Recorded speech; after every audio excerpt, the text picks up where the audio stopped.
नमस्कार विद्यार्थी मित्र मैत्रिणींनो. इयत्ता 7वी मराठी विषयाच्या तासिकेत मी सौ सोनाली चुरी आपले स्वागत करते. आज आपण विरामचिन्हे पाहणार आहोत. सूचना. आजची कथा आहे घची. शांतपणे कथा ऐका आणि कथेतील घ वरून येणारे कोणतेही 5 शब्द लिहा. चला तर मग एन्जॉय युअर स्टोरी टाइम.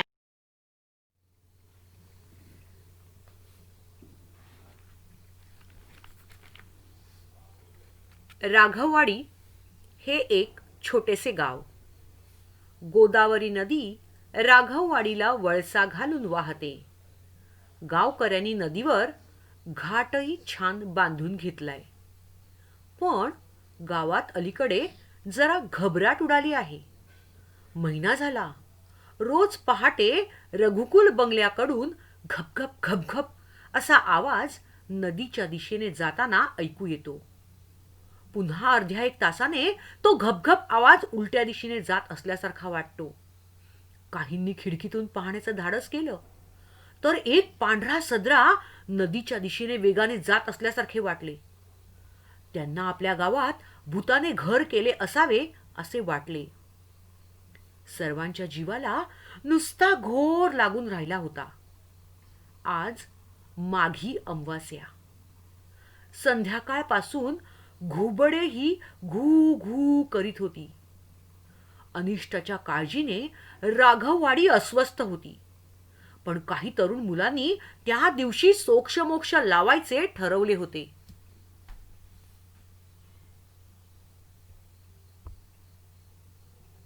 त्यांनी त्या भूतावर काठी कोयत्याने घाला घालायचे ठरवले होते. घाला घालायचे ठरवले होते म्हणजे वार करायचं ठरवलं होतं. सर्वजण काठी वगैरे घेऊन सावध झाले व त्याचा पाठलाग करू लागले. सर्वत्र अंधार होता. पण घारू अण्णाने घिसाड घाई करून त्या सदऱ्यावर काठी घातली. अय्याई गो, कोण आहे? काय चाललंय?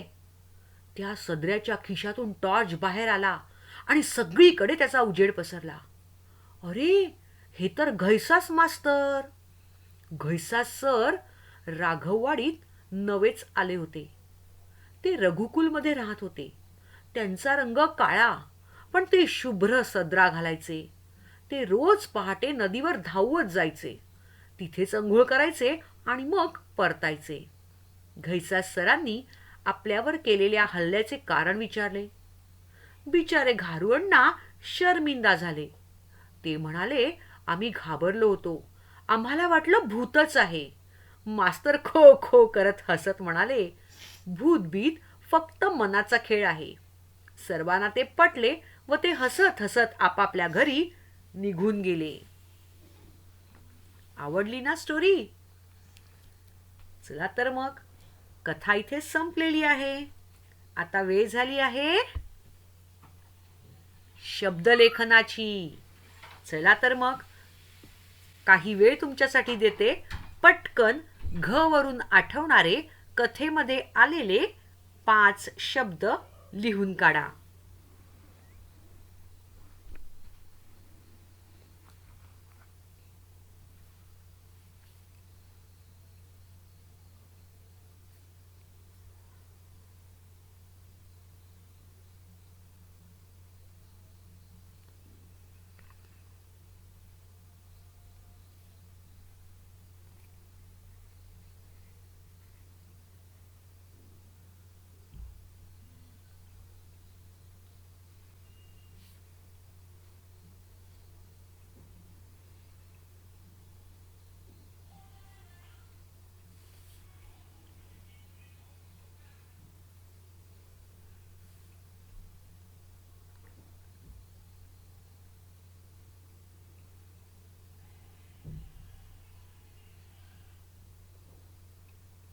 झाले शब्दलेखन करून?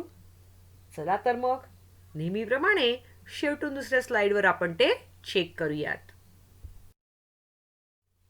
मुलांनो, आज आपण शिकणार आहोत व्याकरणाचा एक भाग. त्याचं नाव आहे विरामचिन्हे, ज्याला इंग्रजीमध्ये पंक्च्युएशन मार्क्स असं म्हटलं जातं. आता या विरामचिन्हाची किंवा पंक्च्युएशन मार्क्सची गरज काय आहे? तर मुलांनो, आपण जेव्हा बोलत असतो तेव्हा बोलता बोलता मध्ये मध्ये थांबत असतो. बाप रे असं म्हणताना आपल्या आवाजाची चढउतार होत असते. आई गो अशी वेदना देताना किंवा कळ देताना तो स्वर वेगळा येत असतो. मग लेखनामध्ये हे सगळं कसं कळणार? आणि म्हणून आपण मध्ये मध्ये थांबतो, बोलतो, तेव्हा थांबण्यासाठी विराम असतो. लेखनामध्ये हा विराम वेगवेगळ्या खुणांनी किंवा चिन्हांनी दाखवला जातो. या चिन्हांना विराम चिन्ह असं म्हणतात. ज्या ज्यावेळी आपण लेखन करतो त्या त्यावेळी त्या त्या भावानुसार आपण हे चिन्ह वापरत असतो आणि म्हणून आपल्या जीवनामध्ये विरामचिन्हाचं महत्त्व खूप आहे आणि त्यासाठी लेखन करताना विरामचिन्ह आपल्याला माहीत असणं गरजेचं आहे. चला तर मग मराठीमध्ये एकूण 9 विरामचिन्ह आहेत. पहिल्यांदा ती विरामचिन्ह कोणती हे आपण तोंड ओळख करून जाऊया आणि मग आपण नंतर डिटेलमध्ये बघूया. पहिलं विरामचिन्ह आहे पूर्णविराम. पूर्णविराम म्हणजे एक टिंब, ज्याला आपण फुल स्टॉप म्हणतो, बरोबर. दुसरं आहे अर्धविराम. अर्धविरामचे चिन्ह कसं आहे तर खालती कॉमा आहे आणि त्याच्यामध्ये डॉट आहे, बरोबर. 2 छोटी छोटी वाक्य वापरताना हे वापरलं जातं. तिसरं आहे स्वल्पविराम म्हणजेच कॉमा. चौथा आहे अपूर्णविराम. हे वाक्याच्या शेवटी जेव्हा एखादा तपशील देतो ना आपण तेव्हा वापरलं जातं. पाचवा आहे प्रश्नचिन्ह. जेव्हा आपण प्रश्न विचारला जातो तेव्हा वाक्याच्या शेवटी हे वापरलं जातं.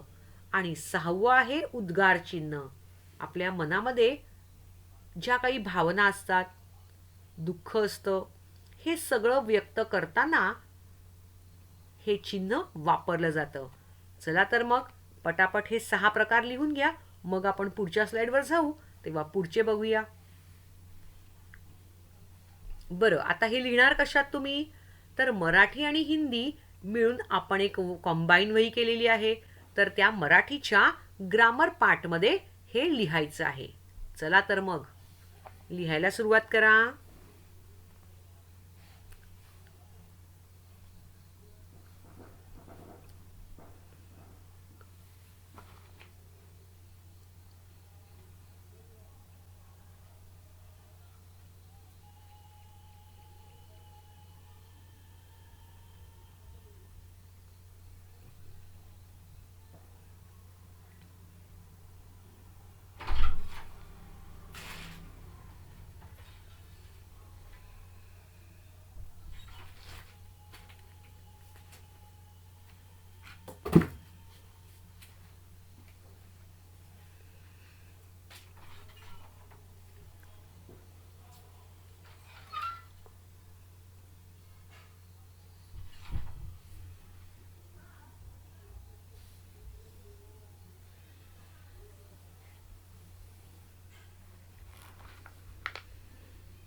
लिहिता आहात ना व्यवस्थित?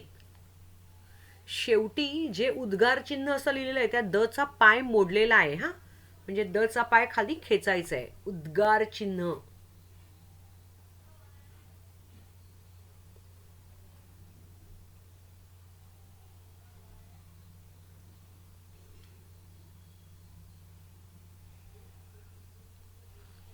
झालं लिहून? चला पुढच्या स्लाइडवर जाऊया. 7वं आहे अवतरण चिन्ह. ह्याच्यामध्ये सिंगल आणि डबल म्हणजेच एकेरी अवतरण चिन्ह आणि दुहेरी अवतरण चिन्ह अशी दोन्ही चिन्ह येतात. 8वं आहे संयोग चिन्ह. हे 2 शब्द जोडताना किंवा शब्द वहीच्या शेवटी अर्धवट जेव्हा राहतो, ते स्पेलिंग हाफ राहतं त्यावेळेला हे संयोग चिन्ह वापरलं जातं. आणि शेवटचं आहे अपसारण चिन्ह म्हणजेच आपण जेव्हा बोलता बोलता काहीतरी विसरतो त्यावेळेला हे वापरतात, किंवा आपल्याला एक्सप्लेनेशन द्यायचं असेल, स्पष्टीकरण द्यायचं असेल, तेव्हा सुद्धा हे अपसारण चिन्ह वापरतात. चला लिहून घ्या वहीमध्ये हे तीनही. मग आपण पुढच्या स्लाइडवर जाऊया.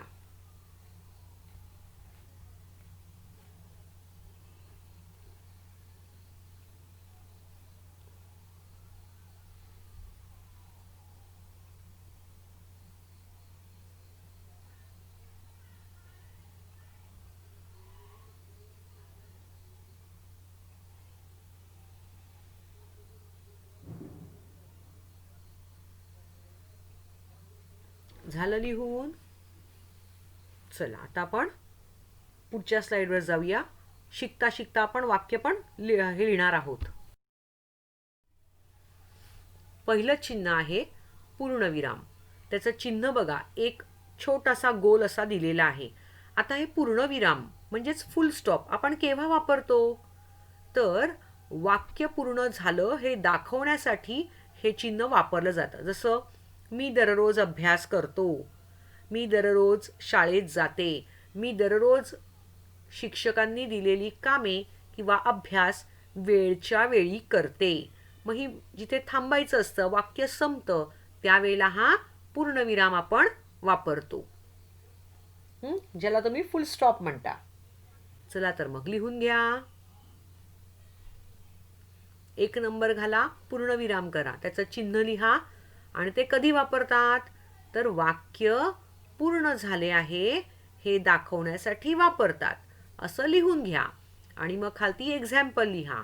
उदाहरणार्थ, मी दररोज अभ्यास करतो. हे वाक्य जोडीला लिहून घ्या, म्हणजे वाक्यात हे कसं वापरायचं हे कळेल.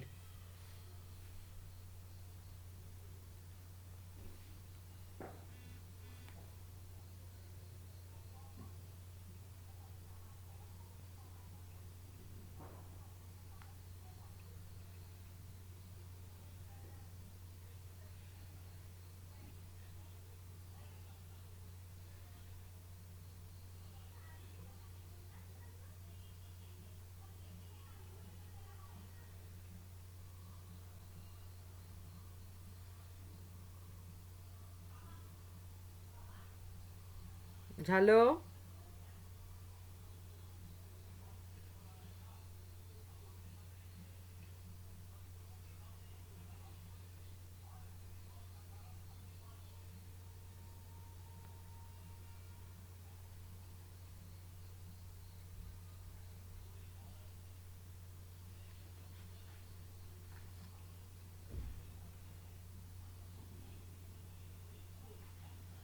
चला आता पुढे बघूया.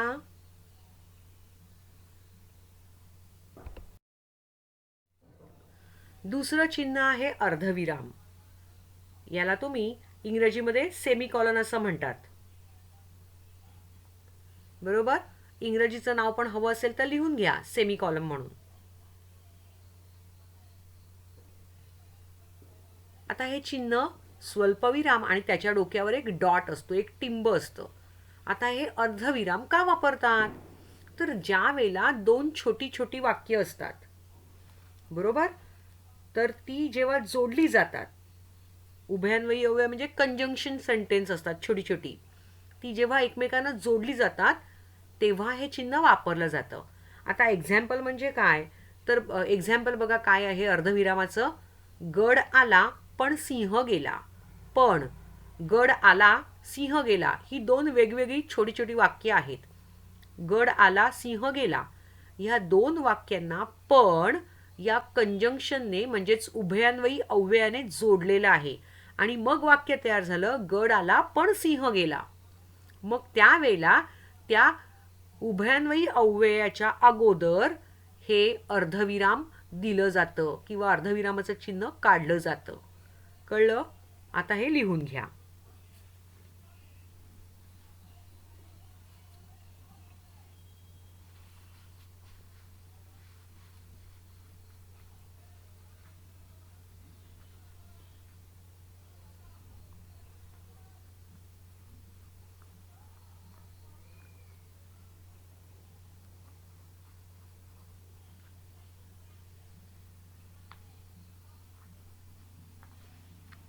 समजतंय ना?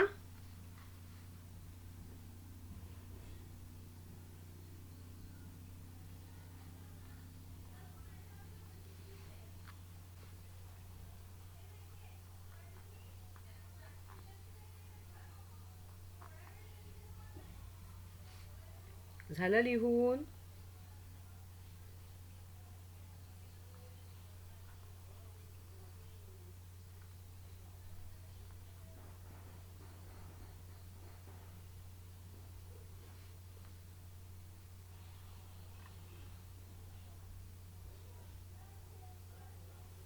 झालं? जाऊया पुढच्या स्लाइडवर.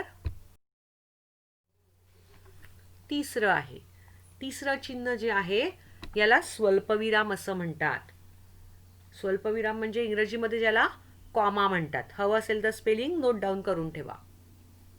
स्वल्पविराम स्लॅश कॉमा COMMA असं स्पेलिंग लिहून ठेवा म्हणजे तुम्हाला कळेल.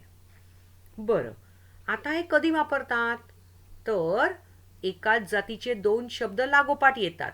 दोन किंवा अनेक शब्द. जसं इयत्ता 7वी मध्ये मिनल कॉमा म्हणजे स्वल्पविराम, सीमा कॉमा, राम कॉमा, चित्रा कॉमा, संचित कॉमा, रौनक ही मुले आहेत. मग वर्गातल्या मुलांची नावं लिहित असताना त्यांच्या नावांच्या पाठीमागे हे स्वल्पविराम दिलं जातं. किंवा आपण दुसरं एक वाक्य बघूया. आईने बाजारातून भाजी स्वल्पविराम, खाऊ स्वल्पविराम, फळे आणली. बरोबर? मग आता हे एवढं सगळं आणलं म्हणून मग आपण काय करतो, त्या शब्दांच्या मागे स्वल्पविराम लावतो.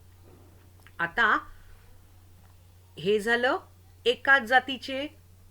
म्हणजे जर बाजारातनं काही आणल्या असतील वस्तू, थिंग्स असतील तर त्या लिहिल्या, वर्गातल्या मुलांची नावं लिहिली. किंवा आपण असं लिहू शकतो की माझ्या बागेत गुलाब स्वल्पविराम, मोगरा स्वल्पविराम, जाई स्वल्पविराम, जुई स्वल्पविराम, शेवंती स्वल्पविराम, जास्वंद यांची झाडं आहेत. मग एकाच जातीचे शब्द झाले म्हणजे सगळी झाडांची नावं झाली. मग त्यांच्या पुढे मी काय केलं, त्या नावाच्या नंतर स्वल्पविराम देत गेली. म्हणजेच एकाच जातीचे दोन शब्द किंवा अधिक लागोपाठ आल्यास हे चिन्ह वापरतात. आता अजून कधी हे चिन्ह वापरतात तर बघा, आपण एखाद्याला हाक मारतो, बोलवतो, तेव्हा त्या नावाच्या पुढे स्वल्पविराम दिलं जातं. जसं श्यामल पुस्तक दे. मग श्यामल हे मी तिला उद्गारलेलं नाव आहे आणि म्हणून मी त्यानंतर कॉमा देते. जसं कीर्ती इकडे ये.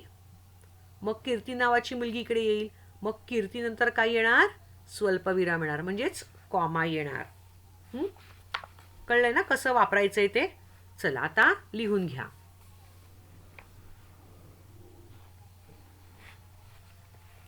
उदाहरणासह लिहून घ्यायचंय हा.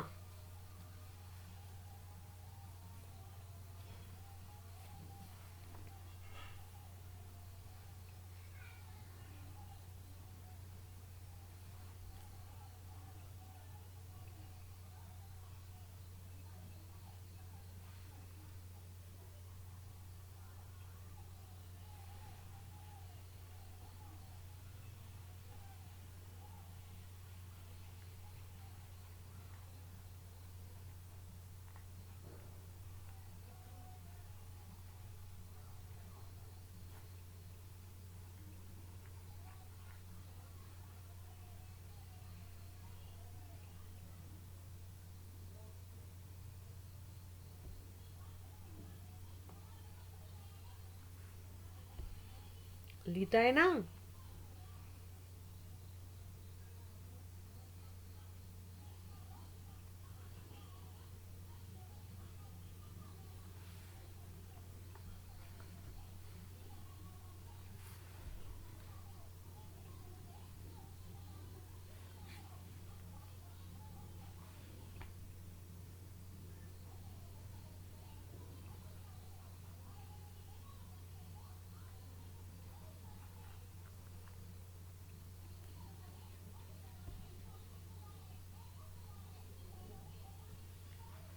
झालं लिहून?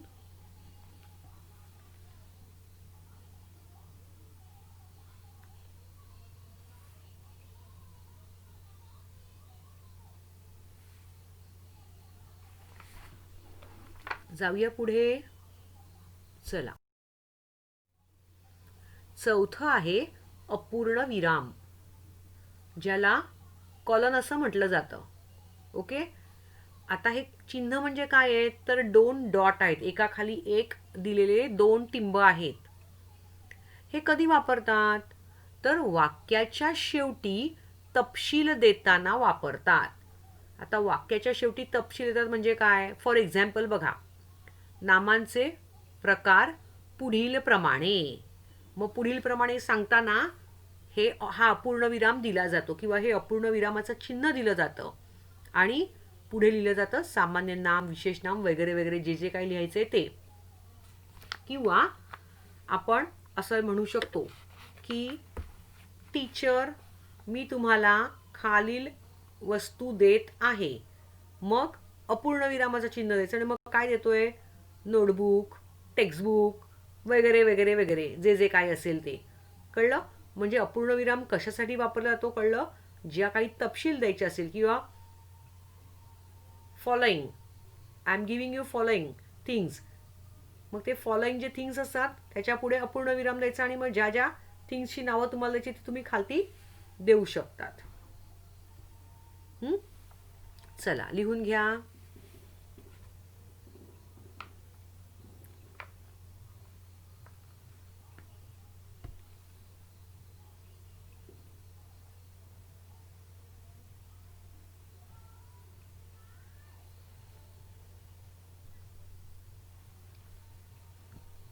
सगळं नीट लिहून घ्यायचंय हा.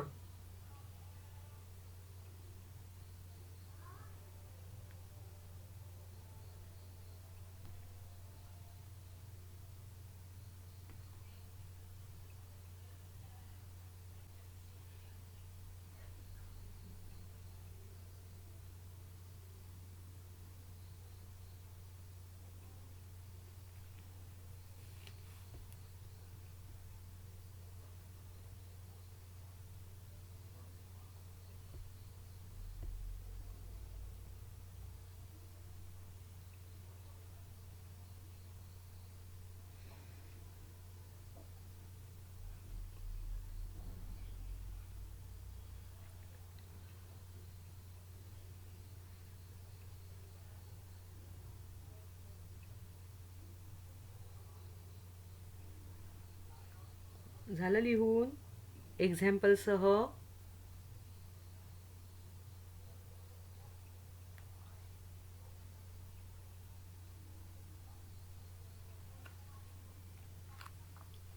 चला पुढच्या चिन्हाकडे जाऊया. पाचवं चिन्ह आहे प्रश्नचिन्ह, ज्याला तुम्ही क्वेश्चन मार्क असं म्हणता. चिन्ह तुमच्या ओळखीचं आहे बरोबर. आता हे कधी वापरतात, तर वाक्यामध्ये प्रश्न विचारला असेल तर वाक्याच्या शेवटी हे वापरलं जातं. आता एक्झाम्पल बघूया. तुझं नाव काय, प्रश्नचिन्ह दिलं जातं बरोबर. तू कुठे गेला होतास, प्रश्नचिन्ह. म्हणजे या प्रश्नातनं उत्तर एक्सपेक्टेड आहे. कळलं? मग समोरच्याला आपण प्रश्न विचारतो हे कळण्यासाठी आपल्या लेखनामध्ये आपण हे चिन्ह वापरतो. लिहून घ्या.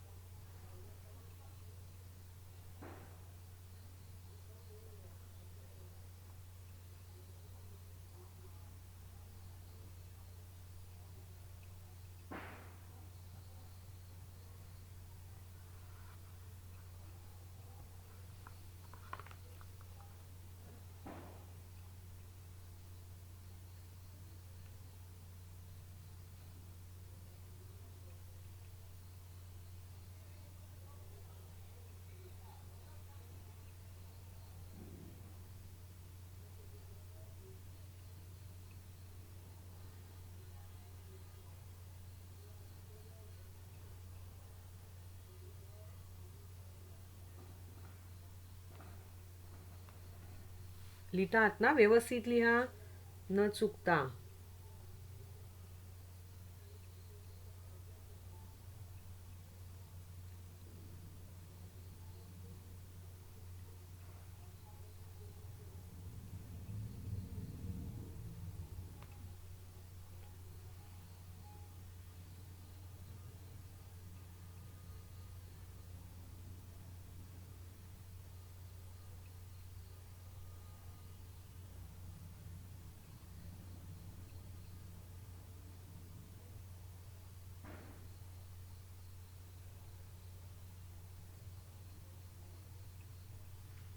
झालं लिहून?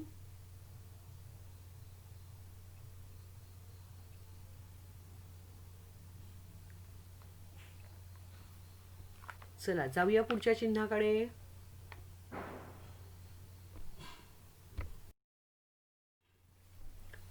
सहावं चिन्ह आहे उद्गार चिन्ह. उद्गार चिन्ह ज्याला एक्सक्लेमेशन मार्क असं म्हटलं जातं. बघा, हे उद्गार चिन्ह केव्हा वापरलं जातं? तर मनातल्या भावना. आता भावना काय आहेत? आनंद, दुःख, मग राग. तर अशा भावना व्यक्त करणाऱ्या शब्दाच्या शेवटी हे वापरलं जातं. जसं बापरे, केवढा मोठा हा साप. मग बापरे नंतर हे उद्गार चिन्ह दिलेलं आहे. आणि केवढा मोठा हा साप, साप नंतर सुद्धा उद्गार चिन्ह दिलेलं आहे. त्यानंतर आपण म्हणतो बापरे, किती मोठा ॲक्सिडेंट झाला. मग बापरे नंतर आपण आपल्या मनातल्या भावना बापरे या शब्दातून व्यक्त करतो. किंवा जर आपल्याला लागलं तर आपण म्हणतो आई गो, खूप दुखतंय. मग आई ग ही झाली आपल्या मनातली भावना. मग त्या आई ग नंतर काय येणार? एक्सक्लेमेशन मार्क म्हणजेच उद्गार चिन्ह येणार. त्यानंतर आपण एखादी गोष्ट किळस वाटते आपल्याला, घाण असते बाजूला आणि म्हणतो शी, किती घाणेरडा मुलगा आहे हा. शी, शी हे आपल्या मनातल्या भावना व्यक्त करतोय शी या शब्दात. म्हणजे काहीतरी घाणेरडं आहे, किळसवाणा आहे, ओंगळवाणा आहे. आणि म्हणून शी या शब्दानंतर आपण हे एक्सक्लेमेशन मार्क किंवा उद्गार चिन्ह देतो. त्यानंतर एखादी गोष्ट आपल्याला आवडली. आता हे सगळ्या मनातल्या भावना आहेत. मग आपण म्हणतो वाह, काय सुंदर केस आहेत तिचे. वाह, वा ह्या शब्दानंतर उद्गार चिन्ह आलं पाहिजे. कारण का ते आपल्या मनातल्या भावना व्यक्त करणारे शब्द आहेत. समजतंय ना उदाहरणाद्वारे? चला आता लिहून घ्या बरं.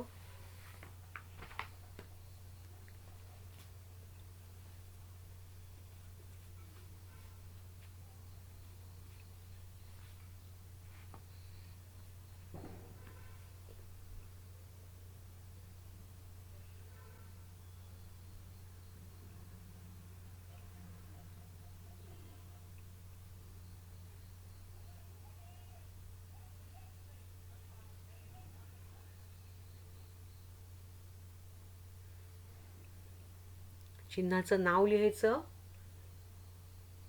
नावानंतर खालती चिन्ह काढायचं. मग ते कशासाठी वापरलं जातं ते लिहायचं आणि उदाहरण लिहायचं. म्हणजे वही उघडल्यानंतर जर आपल्या लक्षात आलं नाही, डोक्यात जर विसरला असाल तर वही उघडल्यानंतर हे आपल्याला पटकन कळलं पाहिजे. कारण आयुष्यात या उद्गार चिन्हांचा वापर अगदी शेवटपर्यंत लागत असतो लिहिताना.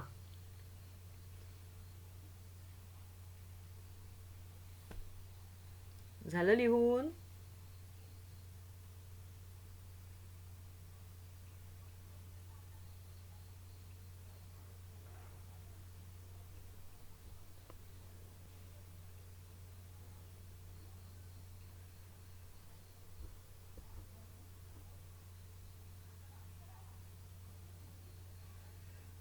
झालं.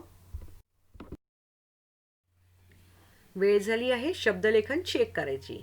आजची कथा होती घ ची. चला बरं आता बघूया कुठले कुठले शब्द आहेत. घ वरून घाट, घबराट, घबघप, घर, घोर, घुबड, घाला, घालायचे, घारुअण्णा, घिसडघाई, घैसास आणि घाबरलो हे इतके सारे शब्द घ वरून होते. तुम्ही लिहिलेले शब्द चेक करा बरं या शब्दलेखनावरून. आणि चुकलेले शब्द 5 वेळा लिहायचे आहेत. बरोबर? चला तर मग आता पुढच्या व्हिडिओमध्ये भेटूया आपण.